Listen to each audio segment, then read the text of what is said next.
Welcome back to Figuring Out the Bible. This is episode 5, Genesis chapter 5. In Genesis chapter 5, it's actually genealogy going from Adam to Noah. So let's just get right into it. It's basically just going to be a reading this time, nothing too fancy.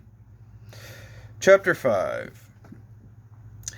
This is the book of the generations of Adam. When God created man, he made him in the likeness of God. Male and female he created them.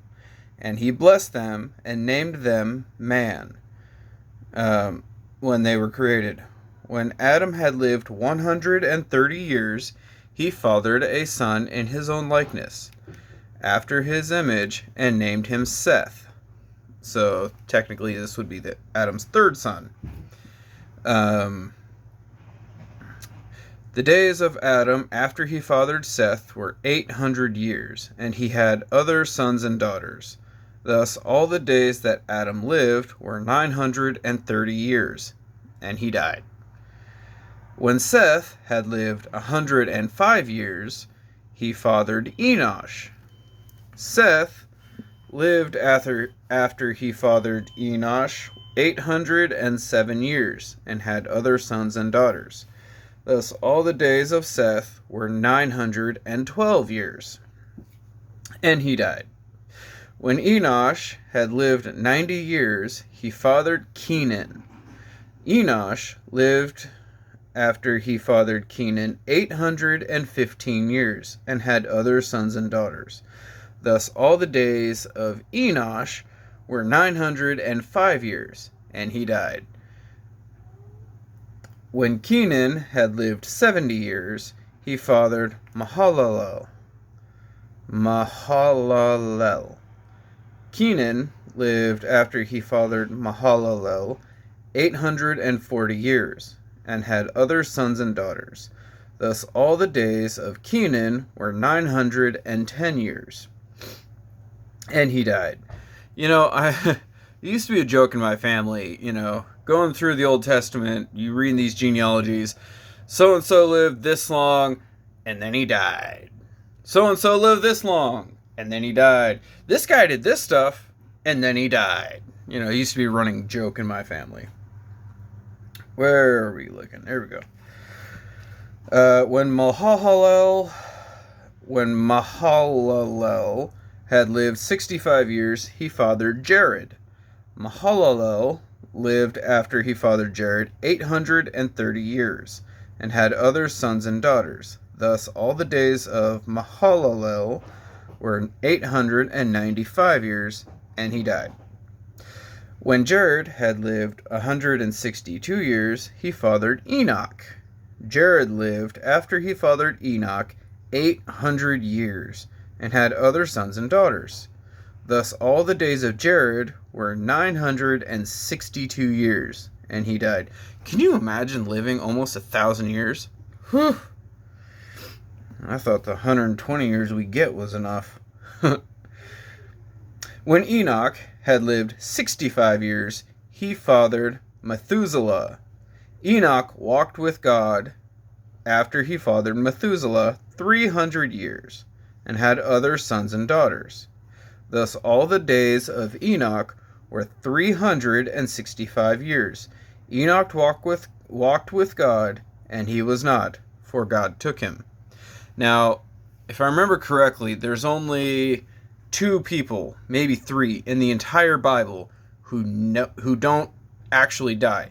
Enoch is the first one we see, and then I believe it's Elijah. He gets taken away by the flaming chariot, if I remember correctly. I don't know. We'll get there. And then there might be another one that I'm forgetting about.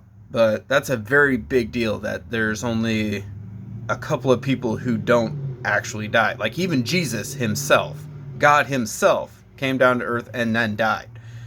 But Enoch and I think it's Elijah don't. Which I don't know. I always thought that was really fascinating. When Methuselah had lived 187 years, he fathered Lamech. Not the same Lamech, that is the descendant of Cain. Keep 2 different guys.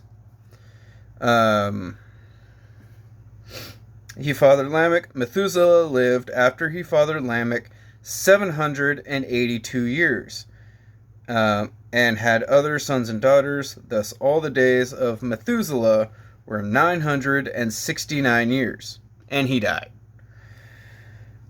When Lamech had lived 182 years, he fathered a son and called his name Noah. There's our boy with the boat. Saying, out of the ground that the Lord has cursed, this one shall bring us relief from our work and from the painful toils of our hands. I wonder what that could be foreshadowing. Have to wait till Tuesday to find out. Lamech lived after he fathered Noah 595 years, and had other sons and daughters. Thus all the days of Lamech were 777 years, and he died. Now that 777, I personally ascribe to the belief that these are actual ages that people live to. Now 777, that to me, triple seven. So 7 is seen as like a number of completion. So when Jesus says forgive people 7 times 77, he's referring to like, or 70 times 7, excuse me. He's referring to how we need to forgive without end, complete forgiveness, eternal forgiveness, like God does for us. So 777, to me, that means that Lamech, descendant of Seth, Lamech, I would say that he lived a very whole, complete life, a very good life. And 7 is also commonly seen as a sign of God, so, or like a godly number. So like 777, to me, that kind of gives the poetic kind of vibe of he lived a very complete and godly sort of life, a very righteous life, which would make sense because Noah, he's seen as like the only righteous man in his generation, so it would make sense that his father too was also a very righteous man.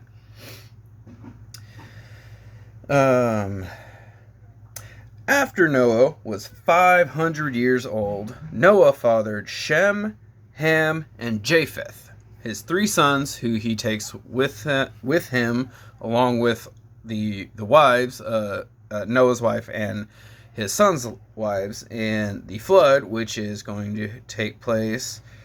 Well, the flood itself is, I think, in chapter 7. Yeah. The flood itself is chapter 7. Chapter 6, we're going to build up to it, and we'll find out there. So all in all, not really a whole lot to talk about. I mean, there was Enoch, who was taken up by God. Pretty cool. Not really much to speak of, though. Just kind of tells me he was quite the righteous, like he was exceptionally righteous and godly. So, probably a really, really good guy.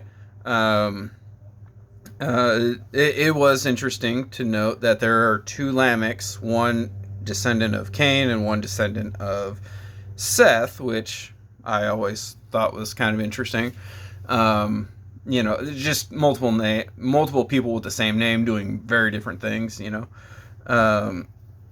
What else? There's something else I was going to talk about. My mind just went blank. Hold that thought.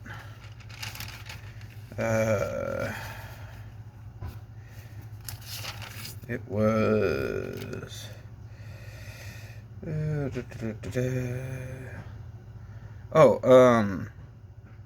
that's what it was. It was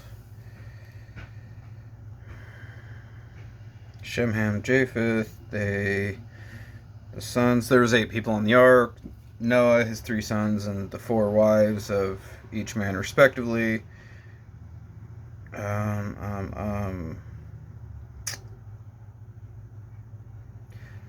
I completely forgot the other thing I was going to say. Oh, that's what it was. This also validates what I said in my last episode about how the Abraham genealogy, the Abraham bloodline, stems from Seth, not Cain or Abel. Which, really interesting, but not really here nor there either. Truthfully, that's about all I have to talk about. So yeah, I hope you enjoyed it. Leave me a comment down below. Tell me what you think. Let me know any general thoughts, questions, ideas maybe you have for future videos. I'd love to hear from you. That's all I got. Oh, quick disclaimer. These videos in this series are not educational. They are not supposed to be seen as any sort of authoritative teaching. Of course, the words of the Bible, that is authoritative teaching. My interpretation, my interpretations, however, are not by any means authoritative. I am by no means an expert, so do not take what I say too seriously, except when I'm giving the reading. I hope you enjoyed. I hope to see you in the next one, and look out for shorts in the future. Take it easy.